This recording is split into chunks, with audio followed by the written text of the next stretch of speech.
ദൈവനാമത്തിന് മഹത്വം ഉണ്ടാകട്ടെ. സഹോദരങ്ങളെ, യേശു കർത്താവാണ് എന്നതുകൊണ്ട് എന്താണ് അർത്ഥമാക്കുന്നത്? ആരാണ് കർത്താവ്?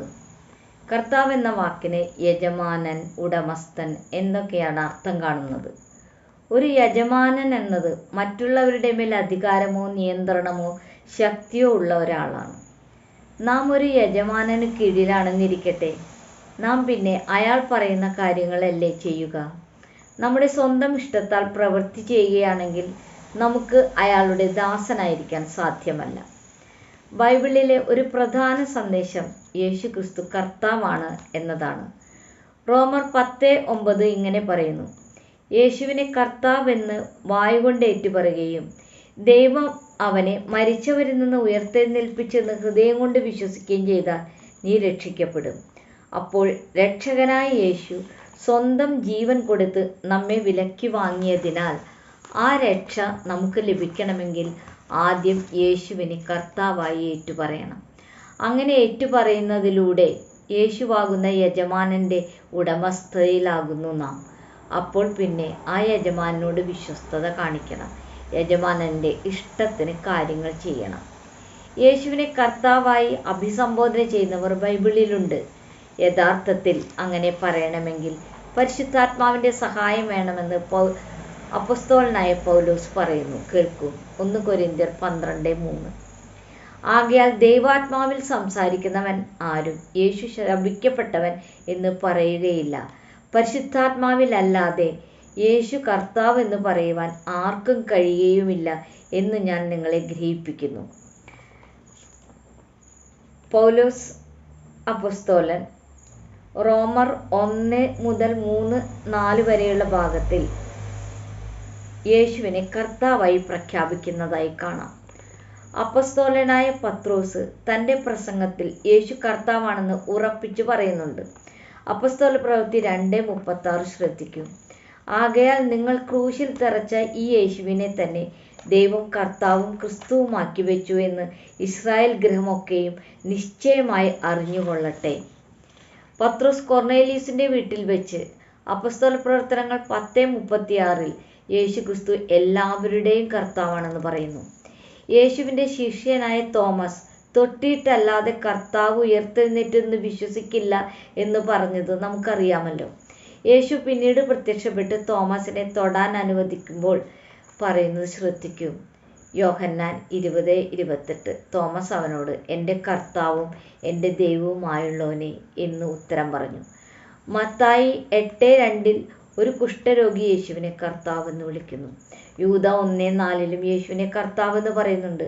യേശു യോഹന്നാൻ 13:14 സ്വയം കർത്താവാണെന്ന് പറയുന്നു.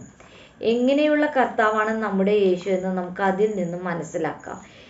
കേൾക്കൂ, കർത്താവും ഗുരുവുമായ ഞാൻ നിങ്ങളുടെ കാൽ കഴുകിയെങ്കിൽ നിങ്ങളും തമ്മിൽ കാൽ കഴുകേണ്ടതാകുന്നു. ലൂക്ക 6:8 യേശു മനുഷ്യപുത്രൻ ശബ്ബത്തിനും കർത്താവാകുന്നു എന്ന് പറയുന്നു.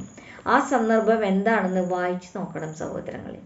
ഇതൊക്കെ കേട്ടിട്ട് നാം യേശുവിനെ കർത്താവേ കർത്താവേ എന്നങ്ങ് വെറുതെ വിളിച്ചാൽ കാര്യമില്ല. അത്തരക്കാരോട് യേശു ഒരു പ്രധാന ചോദ്യം ഉന്നയിക്കുന്നുണ്ട്. ലൂക്ക 6:46 കേൾക്കൂ.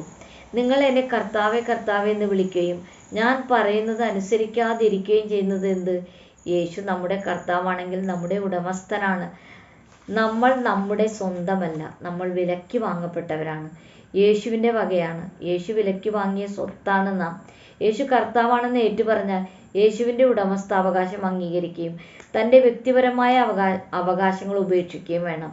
കീഴടങ്ങുന്നതിലൂടെ പൂർണ്ണമായ അനുസരണവും ഉൾപ്പെടുന്നു. കർത്തൃത്വം അനുസരണത്തെ ഉൾക്കൊള്ളുന്നു. ഒരു യഥാർത്ഥ ദാസൻ യജമാനോട് ആജ്ഞാപിക്കില്ല.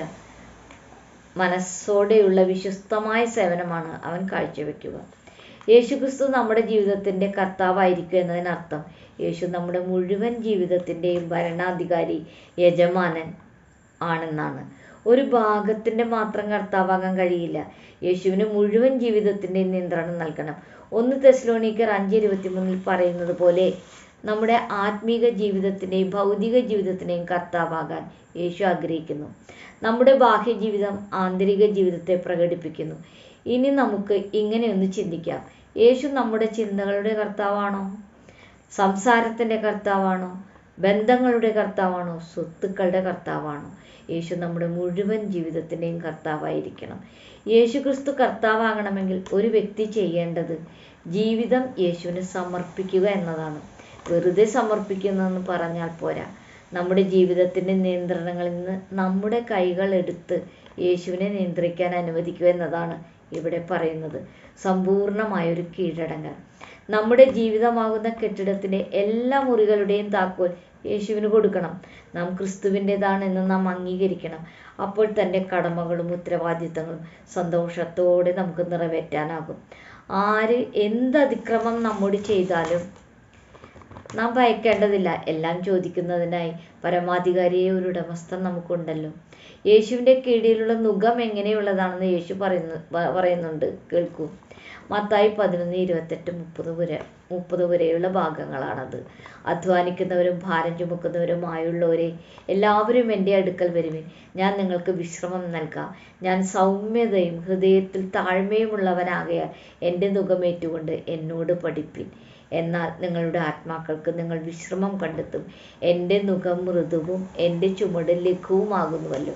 അതേ സഹോദരങ്ങളെ, കർത്താവായ യേശുവിൻ്റെ നുകത്തിങ്കിഴിൽ ലഘുവായ ചുമട് ചുമന്ന് നമുക്ക് താഴ്മയോടെ ഇരിക്കാം.